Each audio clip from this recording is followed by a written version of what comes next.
Puja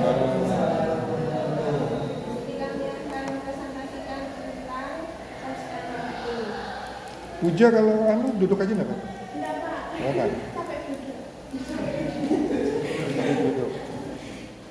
Yang pertama, definisi cluster marketing ialah strategi pemasaran yang menyesuaikan produk, layanan, dan komunikasi sesuai dengan gaya hidup konsumen agar lebih relevan dan menarik.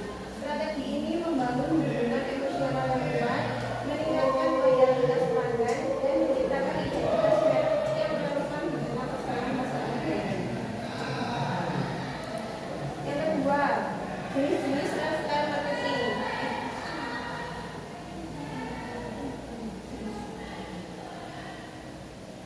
Yang pertama, healthy lifestyle, yaitu menonjolkan gaya hidup sehat seperti produk makanan sehat, olahraga, vitamin atau kebugaran. Contoh produk Herbalife, Fitbar atau restoran sangat sehat yang mempromosikan pola hidup sehat dan olahraga. Yang kedua, luxury lifestyle, yaitu menampilkan kesan mewah, eksklusif, dan premium untuk menarik konsumen kelas atas. Contoh Louis Vuitton, Rolex, dan Mercedes-Benz yang menampilkan kesan mewah dan eksklusif. Yang ketiga, eco-friendly lifestyle, yaitu berfokus pada kepedulian lingkungan seperti penggunaan bahan ramah lingkungan dan produk daur ulang. Contoh The Body Shop menggunakan produk berbahan alami dan Coca-Cola yang memasarkan produk dengan label 100% plastik daur ulang. Yang keempat, digital lifestyle, yaitu memanfaatkan teknologi digital dan internet untuk menyesuaikan kebutuhan gaya hidup modern konsumen. Contohnya yaitu TikTok dan Instagram yang memasarkan produk melalui media sosial dan konten digital. Yang terakhir, sport lifestyle, yaitu strategi pemasaran yang berkaitan dengan olahraga dan kebugaran untuk menarik konsumen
Modal IT membantu perusahaan mengaplikasikan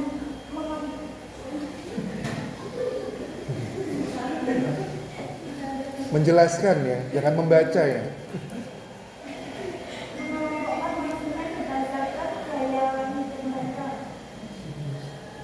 Contohnya pada segmentasi konsumen kopi yang memiliki aktivitas nongkrong di kafe, minat pada estetika kafe, dan opini bahwa kualitas karya lebih penting daripada harga. Contoh lainnya yaitu orang yang suka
Silakan, yang mau bertanya. Saya dulu.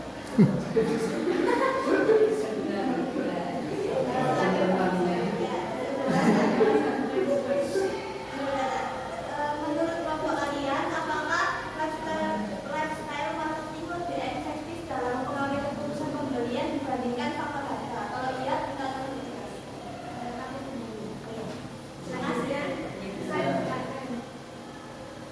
Maka model AIO tadi yang dijelaskan tentang aktivitas, interest, dan opinions dianggap penting dalam lifestyle marketing dibandingkan hanya menggunakan data geografi.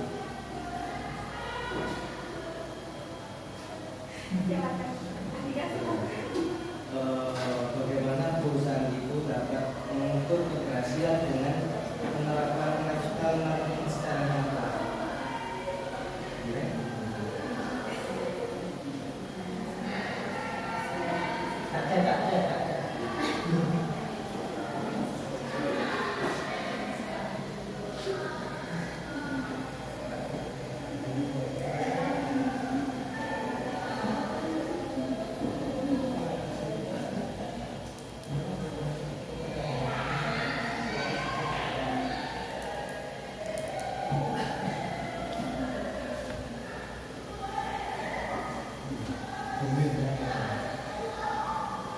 Lagi, ada yang mau bertanya satu lagi? Sudah.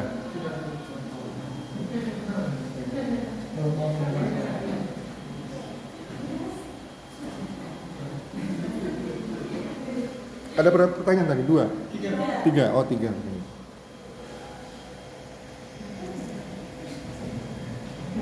ingin menjawab pertanyaannya Mbak Yasito.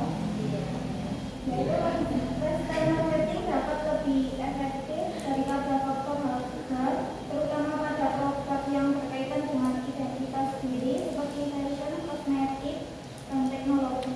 Konsumen seringkali bersedia membayar lebih mahal jika produk tersebut sesuai dengan gaya hidup dan nilai yang mereka anut. Namun harga tetap menjadi pertimbangan penting, sehingga perusahaan harus mampu mempertimbangkan nilai emosional dan nilai ekonomi produk. Gimana, Davinda? Tidak ada sanggahan? Ya, cukup. Yang kedua, saya akan menjawab pertanyaan dari Anda. Bagaimana perusahaan dapat mengukur keberhasilan menerapkan lifestyle marketing secara nyata? Keberhasilan lifestyle marketing itu dapat diukur melalui beberapa indikator seperti peningkatan brand awareness, tingkat engagement di media sosial, loyalitas pelanggan, jumlah pembelian ulang atau repeat purchase, pertumbuhan komunitas pelanggan, dan peningkatan penjualan. Selain itu, perusahaan dapat melakukan survei untuk mengetahui apakah konsumen itu benar-benar menaikkan merek dengan gaya hidup yang diinginkan. Siapa tadi bertanya? Angga. Selanjutnya saya akan menjawab pertanyaan dari Ivan, mengapa modul AIO dianggap penting dalam lifestyle marketing. Dari data demografi menunjukkan hanya menjelaskan siapa konsumennya seperti usia, kelamin, atau pendapatan. Sementara modul AIO itu memberikan pemahaman yang lebih mendalam tentang bagaimana konsumen hidup, apa yang mereka sukai dan apa yang mereka percayai dengan aktivitas, minat, Andika. dan Oh, konsumen. Andika. Perusahaan dapat membuat strategi pemasaran yang personal, relevan, dan efektif dalam membangun hubungan emosional dengan pelanggan. Gimana, Iksan? Ya, sudah Pak. Cukup. Demikian presentasi dari kami. Terima kasih. Assalamualaikum warahmatullahi wabarakatuh. Saudara. Kita beri aplaus, tepuk tangan.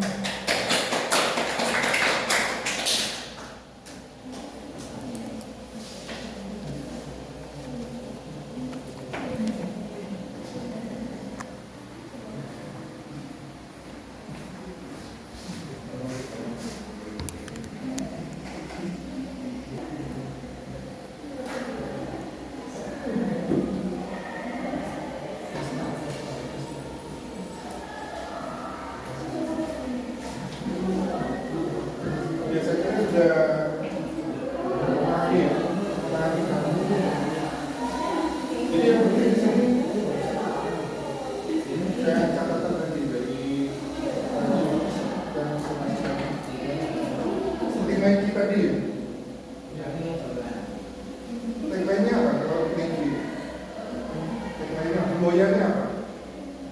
Semboyan dari sepatu naik. Ya tadi ada yang contohkan Nike. Enggak, tadi ada tagline di nama Nike apa? Tahu nggak? Semboyannya apa? Ya, motonya apa? Just do it, kan? Nah, artinya apa itu? Kalau kita kan melakukan saja, Ya. nah itu dalam arti itu ada tersirat apa kira? Lakukan saja. Artinya apa? Bisa pertama segera lakukan. Yang kedua tidak perlu kita melakukan menunggu kita lebih sempurna dulu baru melakukan. Artinya lakukan saja. Ya. Maksudnya di sini harus berani kita. Itu semuanya dari tagline Nike. Ada juga Vespa ya. Vespa kira-kira tagline-nya apa Vespa? Itu Vespa kan mencerminkan identitas diri juga kan, gaya hidup juga kan. Ada tertentu cewek-cewek pakai Vespa, dan dia lain dari yang lain. Ya. Kalau tagline Vespa ada dua. Artinya apa? Dan yang tersirat apa dari kata-kata itu apa? Apa? Kira-kira apa?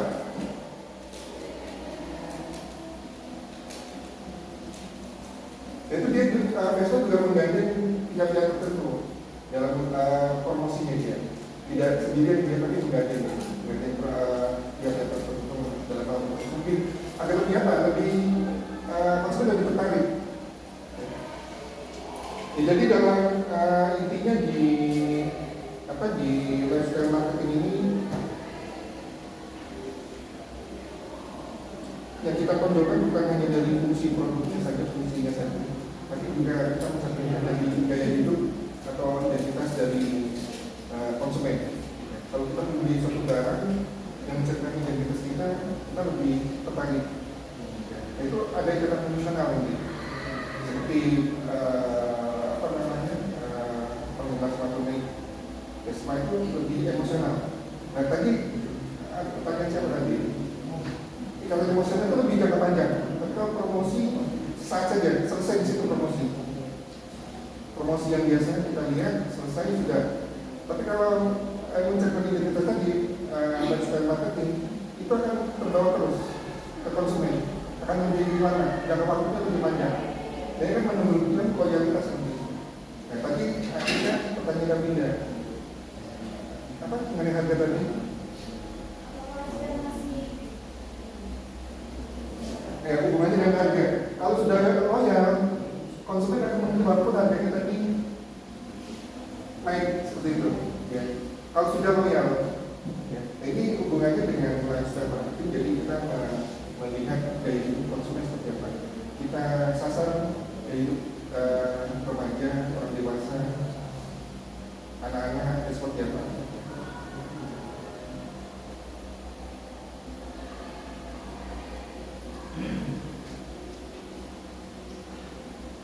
Dan jadi kira-kira fungsinya lifestyle marketing apa?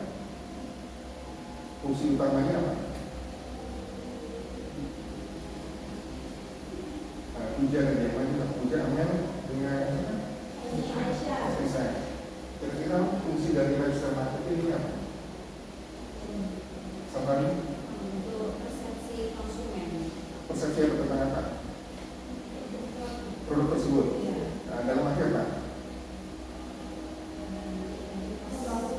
Brand awareness, ya, kepedulian terhadap brand. Nah, itu kalau kita membangun brand, ada ikatan emosional tadi. Ya. Jangka waktunya panjang, lama, lebih lama daripada promosi-promosi biasa. Jadi brand awareness ini sebetulnya langkah awal dari pengenalan konsumen terhadap produk. Kalau kita lihat di pemasaran, sudah saya ajarkan ya, brand awareness ya. Di mata kuliah manajemen pemasaran mungkin, atau di awal ini, di awal pertemuan. Bagaimana kita melakukan brand awareness, fungsinya apa seperti itu. Itu hal-hal awal dari konsumen mengenal produk kita. Kalau mereka tertarik, mereka akan terus mengenal produk kita. Tapi kalau tidak tertarik, mereka sudah akan lupa. Dan bagaimana kita langkah awal ini menarik perhatian konsumen. Ya. Dan itu fungsi pertama ya, kita meningkatkan brand awareness. Yang kedua, kira-kira apa? Setelah ada brand awareness, kira-kira apa? Kita lakukan apa? Saudara tertarik? Mereka kalau menggunakan produk kita, artinya mereka akan loyal.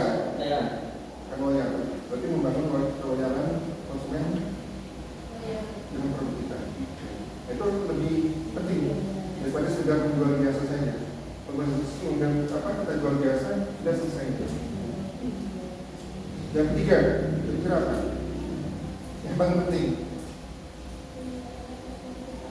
dari strategi yang kalian lakukan, kira-kira semua nanti tujuannya apa? Meningkatkan apa? Nah, promosi yang kalian lakukan kira-kira akan meningkatkan apa? Tujuan usaha sebetulnya apa? Penjualan.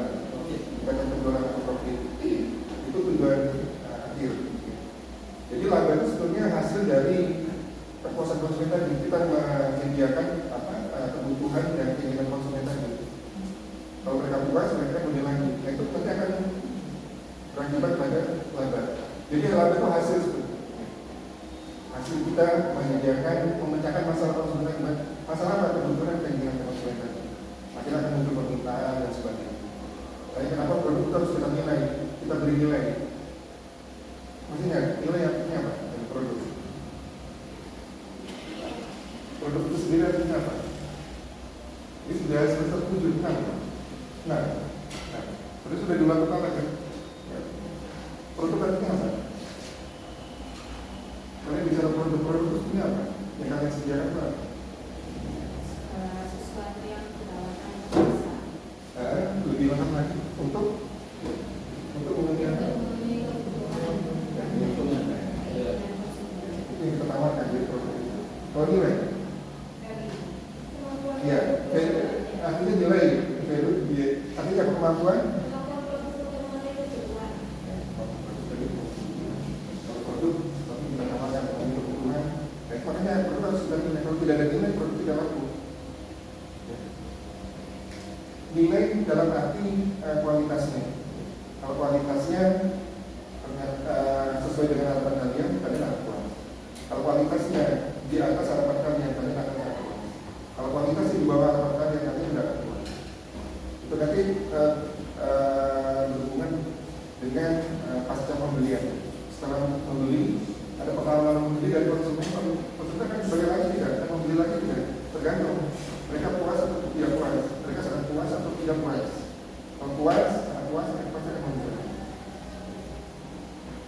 Oke, dari sampai sini ada pertanyaan. Ya tadi untuk lanjutan marketing bisa dilakukan dengan medsos tadi ya, sudah ya. Jadi jelasan tadi. Kemudian tadi kerjasama dengan event-event tertentu. Kemudian ini belum menggandeng brand ambassador sudah tadi itu. Nah, brand ambassador kalian gandeng. Nah ini kalian seperti di manajemen pemasaran dijelaskan hati-hati menggandeng brand ambassador. Itu mereka benar-benar juga sesuai dengan lifestyle produk yang kalian tawarkan, ya, misalnya kesehatan dan sebagainya. Dan juga citra dari ambassador brand ambassador itu sendiri. Kalau nanti ternyata citranya jelek, itu bisa mempengaruhi produk kalian. Kalian menggandeng brand ambassador, ternyata kelakuannya buruk misalnya. Itu juga akhirnya berpengaruh dengan produk kalian. Ternyata dia hanya bohong saja, iklannya bohong seperti itu ya. Itu akan mempengaruhi. Oke, secara garis besar untuk ini masih ada satu lagi peserta. Siapa besar? Apa? Komunikasi. Siapa? Andika dengan siapa? Atun siapa? Faktul jarang masuk kenapa?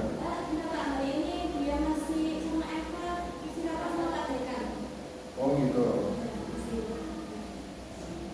Cuma dua yang masuk ya? Dua orang yang masuk. Ya, secara untuk tim yang pakai personal saja sudah cukup jawaban-jawaban juga tidak mengcover ya dari pertanyaan. Tadi juga saya sudah begitu secara keseluruhan saya kalian sudah bisa menguasai. Itu harapan saya dari marketing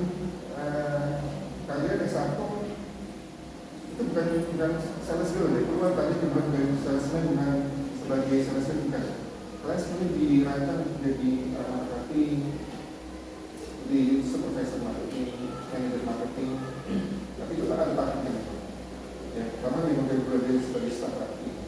Itu kalian kalau menjadi seperti pertama di manager ya, jadi kita harus mengetahui strategi. Kalau supervisor adalah pelaksana dari tugas-tugas manager marketing, pelaksana di bawah dan analisis. Nah, kalau manajer marketing dia harus menguasai strategi, jangka panjang seperti apa, harus paham, harus tahu desain pemasaran dan sebagainya.